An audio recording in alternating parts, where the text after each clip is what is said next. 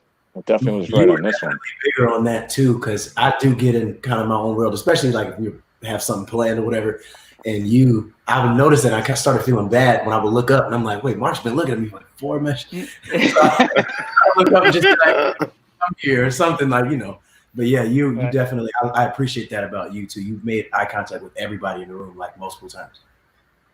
Yeah. Well, can we bring in is Gretchen? Is she? Yes. Can we bring Gretchen on? There she is. Hello. Hey, ladies and gentlemen, this is Gretchen Parlato, who's the wife of Mark, And I'm her husband. It's the other way around. Yeah. Yeah. and Hey. thank you for coming on. Oh, this is my pleasure. So good to be here. Yes. So the thing is, ladies and gentlemen, she's the creator of this melody that we Huge. that we fell in love with. I think everybody fell in love with this melody when it was brought in, and we was excited to play it, but we didn't realize it was such a difficult melody to count and to place, which you probably have no idea what we're talking about, because it had to be natural for you to write it that way. I guess tell us how how this arrangement made you feel, knowing you were the creator, number one, and did I do your creation any justice? You can be honest. Definitely, you did. I think I heard Mark tell the story, but I mean, for me, it was. The personal memory is that I was, I think our son was 2 or 3 years old. I was still just kind of in like mom land and not singer performer mode. So to get an opportunity to do some work and kind of have an assignment to write something felt really good. And I have just a memory of listening in our living room and just kind of, it was by ear, like you said. It wasn't, I wasn't even aware of it being in an odd meter. It was just a pulse, and then writing to making the melody kind of fit harmonically and where the chords changed, but only after the fact realizing like, oh, this isn't just in 4. And I had the same idea. Mark's came from Michel, mine came from Lionel Lueke.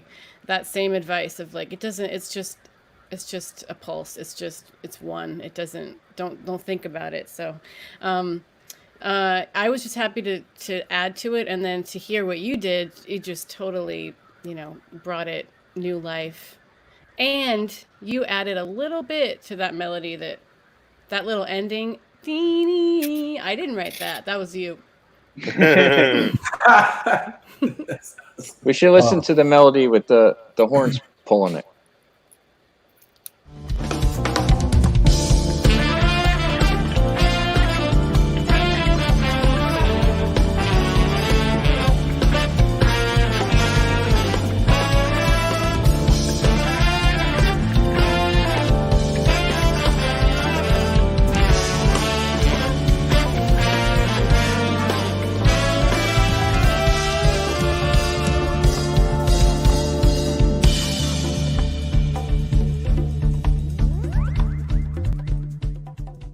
Gosh. Wow. The last part. What part are you talking about? That's you. That's you. Yeah. You just rounded it all up with that. So maybe, I don't know if you need a little writing credit or not for that. No, he's good. He's good. He's good. He's good. Mark. I gotta take what I can get, man. I I don't gotta even hold know. on. I didn't even know that I added that. I thought that was you. I thought that was I thought that was just you. So. No, it makes sense. Yeah. Well, thank you for providing that beautiful melody for the universe. And I mean, like, I just had to hands down, because I gave it all to Mark, and he took it for about 2 minutes, and then You thought better. I want to know, Gretchen, is Mark the same guy before coffee, or that he is after coffee, or? That's funny. He does love his coffee. I love my tea or anything. We both need something in the morning. So no, I mean, Mark, the way everybody knows Mark, he is the most like grounded and stable and like dedicated human that I know. So he is exactly who he is. Yeah.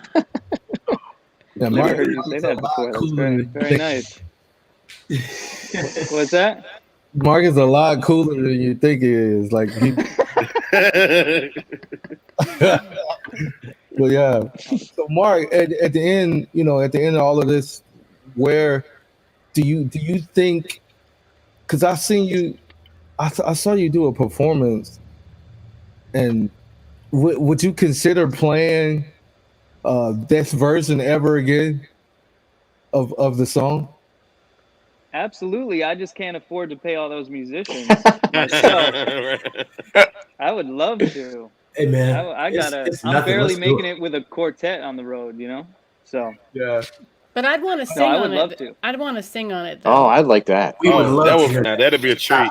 I'm jealous that I wasn't in that room. That energy, that looks so amazing to be a part of. Yeah. Well, you never know what the future could bring. Next time. Well, I didn't know how much clout I had with Mark back then, so I wasn't even gonna try to ask him to invite you to the table. Well, I'm inviting myself then next time. Yeah. Yeah. Great. That's the way to do it. Well, yeah. So So- thank you for coming, Gretch. My Yeah, pleasure. thank you, Gretch. Thank you guys. Thank you, Gretchen. Thank you, Joe. Thank you. I love your voice. Oh, thank you. Really. It's an honor to be here. Thank you. Let's get it. All right. See you later, Joe. Thank you for coming Take too. care, Joey. Guys. Thank you, Bo. Joe. All right, guys. So we have one more clip from that tune, and it's the final melody to the in the outro. You want to watch that? Yeah. Let's take that. Cool.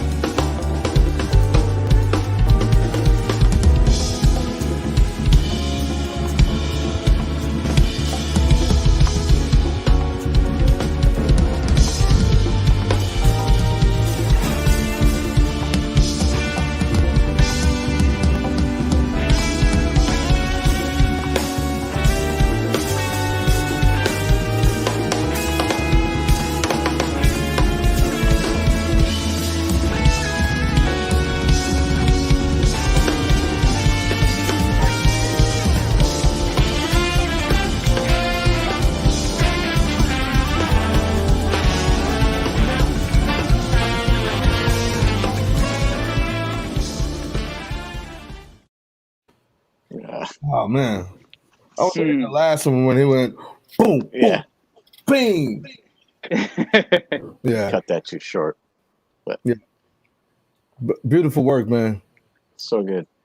Thank you, bro. Thank you. Yeah, I mean, I think it's funny. It was great to hear Stanley's perspective when you're like, you feel most at home, just leaning in, groove, making sure everything's cool. That's when you're most confident. For me, it's like the more chances I can take, everything's in service of the music and we're listening, we're connected. It's, but like the more chances we could take, the better. And even, maybe that's the other thing of like, the cameras are rolling, we only have a take or two. There might be a temptation to play it a little safer just to make sure we're cool. But for me, the more chances we could take and just reach for some stuff, the more comfortable I get, and that makes me feel, that's what makes me feel alive, and like in that moment, we could never do that again because that was that day. We could do another version, but definitely not that version. Can I ask you a question? Yeah. Does the click feel restricting in a situation like that for you? It did not in that case because the way, like, the structure of the tune is pretty like on the grid, so the click plays into that. Yeah. Okay. Because I find in producing a lot of guys that play on the jazz side don't like the click. Right. And a lot of guys that play on the other side, any other side of the world, would prefer the click, especially in a setting like that, in the studio setting. Yeah, it was a good challenge to try to make it as like expressive as possible, but still know the click is kind of guiding us. Yeah. Cool, man. It was very good. Yeah.